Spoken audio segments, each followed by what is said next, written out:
Gradual Report. My name, spoken in Swahili, is and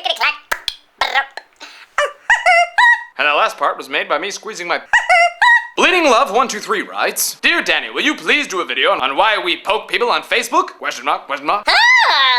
Love Mollipop. Yes, Mollipop. I would love to do that for you. Welcome to the Gradual Report, where we gradually report. To understand why people poke people on Facebook, we must first understand the creator of Facebook, Mr. Mark Zuckerberg face. That's his name, if you say it real fast, drunk. To understand him, we must understand a socially awkward computer nerd from Harvard. And to understand that, we must understand BASIC. BASIC is an acronym for beginners. Oh, purpose. Symbolic instructional code. I just didn't have the patience to keep jumping back and forth. Sorry. It was a computer code designed to give non-computer people a chance to use the computer. You see, back in the 1960s, computers were so rare that no programs were around. Imagine having to design your own iPhone application in order to use your iPhone's applications. And you will slowly begin to understand what it was like to have a computer in the 1960s. I don't know how to write the iPhone application. Then you don't get one!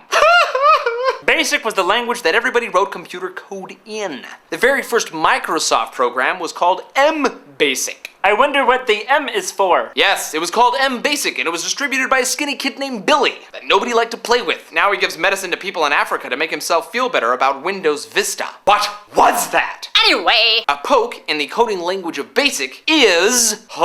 I can feel the tension. It's rising. Is a command made to set a specific memory contents of a cell is a command. You see, a peek is to read the contents of the cell, and a poke is to implement those contents in a command-like form. The hard disk of the computer is made up of a lot of different areas. You pick a tiny little area and you say, make that, that! That's what a poke is. Make that, that. Is it clear now? Do you understand what I'm talking about? Maybe? Sort of? Not really? How do you not have a computer science degree? I mean, Jesus, we're in 2010 already. In the 1980s, computer proficient individuals like Mr. Zuckerberg used pokes to hack things. You can make that, that, then you can get into a Pac-Man game and say, make my lives 1,000,000. Ha ha ha, now I have 1,000,000 lives, Mrs. Pac-Man. You will eat those balls forever. I don't like the balls. You will eat them, and you will eat the ghosts too.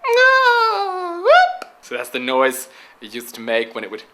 Never mind. So that's what a poke is, and that's what a poke was to Mr. Zuckerberg. However, we cannot ignore the fact that Mr. Zuckerberg did grow up a human being, and therefore in a social context, although overshadowed the social context may be by the computer context, a poke is used to get someone's attention more often than not. So there we have it. Final summation. When Mark Zuckerberg finished writing the Facebook platform, he had to give the people on Facebook something to initiate contact with other people. Something. Perhaps a command of some kind. What should we call this command? I will default to my basic programming language. We'll call it a poke. it's genius because it's kind of a double meaning. Even the layperson will understand that a poke was meant to get their attention. I love you, my little tasty lemon drops. Join us again on Wednesday when we investigate something else. Poke me on Facebook. My name is Poon Apple. I want to have like the most pokes ever.